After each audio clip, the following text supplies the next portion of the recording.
Peace, beautiful people. It's Aisha.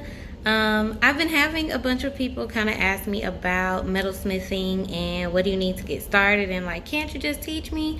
Like, no, I can't just teach you, but I would love to share with you some of the things that I think has helped me learn about metalsmithing. I am planning to do some projects on camera and share them here on my YouTube channel. So I thought a great video to start with would be just showing you guys some of the tools and stuff that I started out with, and then some of the stuff that you can graduate to. So stay tuned and check it out. Okay, so welcome to my studio. This is I call it a workbench, but really it's a desk. When I started metalsmithing, I got it I think at a thrift store, and I just kind of made it into my workbench. This it's attached on there. This vise is attached on there. And then I stick a bunch of stuff in my drawers because I don't have that many. A traditional workbench will have a lot more drawers, but I'm so happy with this. I've learned so much here at my workbench. So I'm in love with it. But I'll just go through a list of things that I think you will need to start off with metalsmithing. First of all, for safety, you're definitely going to need some type of mask that'll keep you from breathing in all of the metals and polishing compounds that are flying through the air. You're definitely going to need some type of files. These are more like needle files, but you can get thicker. I have all sizes of files. I just pulled these out because they're the most neat looking. You'll probably need a jeweler's saw. This is a Green Lion Studios jeweler's saw. I absolutely love it, but this is my second saw. I started with an economy and it worked great. This one is better though, but you can definitely start with a less expensive option. You're gonna need some pliers, like these are needle nose pliers. These are also needle nose pliers. You're gonna need some wire cutters. They also have the ones that cut like this, or I like this big one. I cut my solder with it, and I cut some of my thinner wires with it. You are gonna need a pickle pot. This is just a little crock pot, and my pickle is vinegar and salt, but you can also use pickle solutions that can be found at like Rio Grande and stuff. This is my tumbler. This is something that I think you can probably graduate to. I started working and made the money to purchase this. I got this one from contenty.com. I love them. This is my flex shaft. This is another something you can probably graduate to. I use it for polishing, for finishing, for grinding, for drilling. It is really, really helpful. It's definitely an investment in your business once you decide that this is something that you really, really like to do. And these are some of the little components that I use on it. These are some projects that I'm about to start. They're all customs that I'm about to start on. So maybe I'll show some of those in future videos. Oh, you also need some type of metal. So this is sterling silver. I use this to make my stacking rings, which will probably be the first project that I show you guys, just how to make a stacking ring, how to solder it, how to finish it.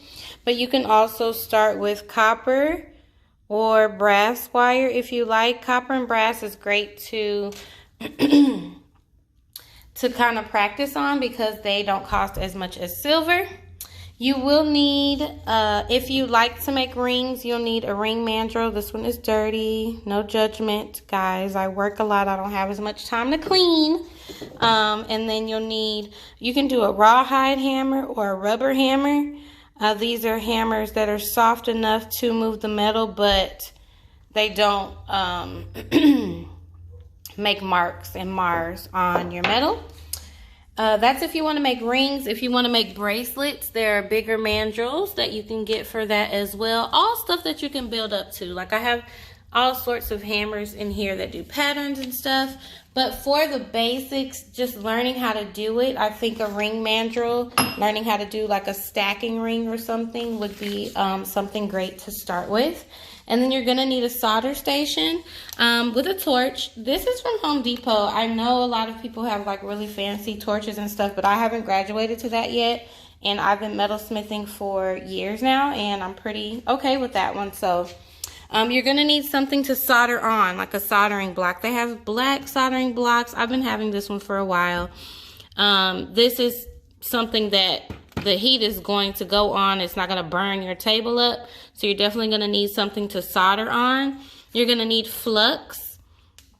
I have two different kinds. This is Handy Flux, and this one I think is a little more healthy. It's Cuprinil that I got from Rio Grande. Both will work perfectly fine. That's what you're gonna put on your soldering joint, on the spot where you want the solder to go. You're also gonna need some solder. I prefer wire solder, but there's also liquid solders that you can use. There's also sheet solder where you just cut the little pieces off and use the solder that way. And you're gonna need a quenching bowl. Not this one, probably. I used to have a glass one. But anyway, that's just something that's sitting there for now. This is something you can graduate to. This is a rolling mill, so you can roll patterns on your metal if you'd like. Lots of cool stuff that you can do with that. You can melt metal and create your own sheet with it. And this is a polishing machine, something also that I graduated to. And you don't have to have this. This is like if you have to polish big things or a lot of stuff. But you can also use your flex shaft for polishing. And if you're just starting off and you're not sure that you want to purchase these machines, you actually can finish your work with a series of sandpaper. You have to go through like 6 phases of it, but it's definitely a less expensive option. And it works well. So hopefully this answers some questions about like what materials you guys will need in order to just get started. You can definitely let me know if you have any questions. It would be great if you have questions. Put them below so that I can try to answer your questions in the next video. And feel free to ask me like, what was that thing again? Or what is that used for? Hopefully I was thorough enough to kind of give you an idea of some stuff that you can do, some stuff that you will need. And I'll come back soon with a video on making some stuff. And yeah, hope you enjoyed this. If you did, let me know, comment, and please like and subscribe or share if you'd like to. Let me know if you have any questions. I hope you're having a fabulous day. Let me check my list before I go. Metal, solder, soldering board, torch, files, quenching bowl. Oh, eye goggles. I don't know if I said that, but you're gonna need eye protection. They don't have to be goggles. They can be like any type of protective eyewear, because sometimes if you clip a piece of metal, you don't want it to get in your eye, or if anything happens. This is not like really a beautiful job, but it is. Like, the jewelry that comes out is amazing. The people who wear it, like when you see someone feeling good in your jewelry, it's the most amazing feeling. That's literally why I do what I do, because when you look good, you feel good. Also, I make things with crystals and gemstones, which makes you feel good, and when you feel good, you look good. So what else? I think I covered it all. I hope you guys are having a blessed day. Let me know if you have any questions. And I'll see you guys in the next video. Peace.